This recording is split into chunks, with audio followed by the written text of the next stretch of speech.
Luciano, você acha que o Brasil, em especial o estado de São Paulo, como federação mais rica, ainda são vistos como uma espécie de laboratório no setor de tecnologia e desenvolvimento? O país como um todo ainda precisa parar de fazer de conta que produzir tecnologia não importa e investir ainda mais nesse setor?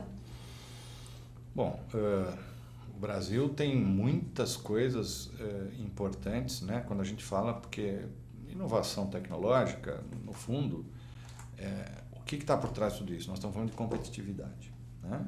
Quando a gente fala de competitividade, eu tenho vários pilares.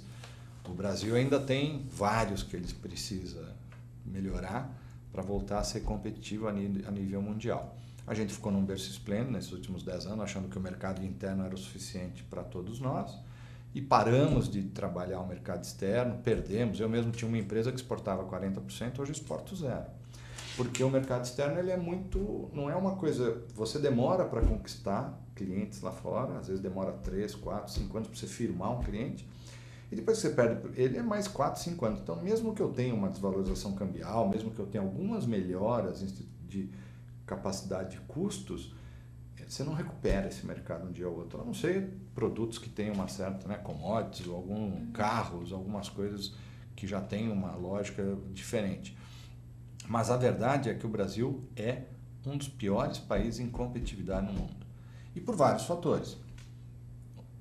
Tem uma insegurança jurídica, tem marcos regulatórios em tudo que você faz, sejam legislações ambientais, trabalhista. Então, pelo amor de Deus, assim, a gente que é empresário e tem um funcionário aqui, a gente é um herói, porque a gente sabe que em algum momento você vai ter problemas, as regras mudam, as leis mudam, é um engessamento, a relação está cada vez mais, na vez de ser uma coisa assim, puxa, vamos trabalhar junto, às vezes em várias instituições, é cada vez pior, é um peso, é como no setor público, você imaginar exatamente o que está acontecendo hoje.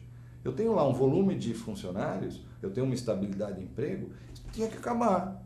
Como é que eu diminuo? Não é essa a lógica? Eu tenho uma empresa, está dando prejuízo, e a minha empresa, 60% do custo dela é folha, ou 60% ou 70%. É o meu maior custo. O que eu tenho que fazer? Gente, eu tenho que avisar a sociedade que esse serviço eu não vou prestar mais, ou vou prestar menos, e tenho que diminuir proporcional ao que está a realidade da minha arrecadação.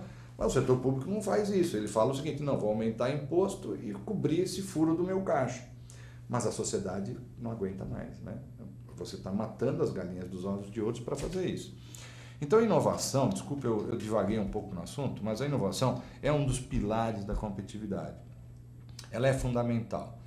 Só que aqui no Brasil, nós temos um problema que é super estranho. Você tem um brasileiro com alta criatividade, com alta capacidade de fazer desenvolvimento tecnológico e inovação. Você tem ótimas instituições de pesquisa e universidades. E você tem funding, acredite ou não, você tem bastante recursos, que são as instituições como FINEP, FAPESP, Ministério de Ciência e Tecnologia, alguns programas. Existe muito recurso disponível para inovação tecnológica. Por que então ainda é um tabu isso aqui, ou por que essas coisas não acontecem, né? Eu diria para você pelo seguinte: primeiro, uma questão cultural. As instituições de pesquisa têm ainda uma dificuldade. Eu brinco que eles têm comprador, tem professor, tem contador, tem, sei lá, tem tudo dentro da universidade, mas o que ele não tem? Departamento de vendas.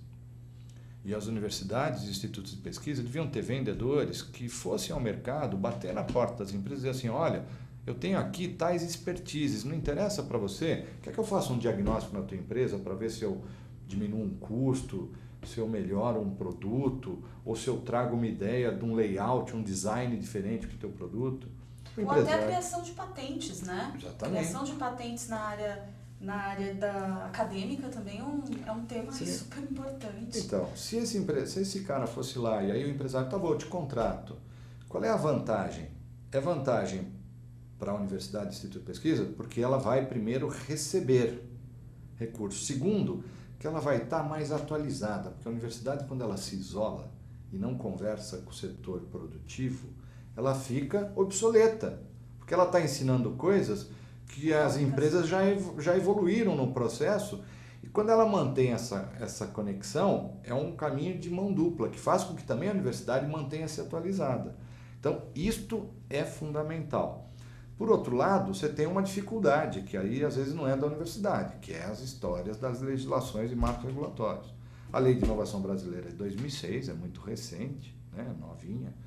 E ainda, eu quando estava secretário, fiz a regulamentação da lei estadual, que você tinha que fazer, mas até hoje há um conflito aqui no estado de São Paulo, porque quem assina convênios, que seria a relação entre os institutos de pesquisa, universidades, institutos de pesquisa e as empresas, quem tem que assinar esse convênio é o governador do estado. Então você imagina, dentro de uma burocracia, de uma estrutura de governo, quanto tempo demora uma empresa querer fazer uma parceria com o instituto de pesquisa.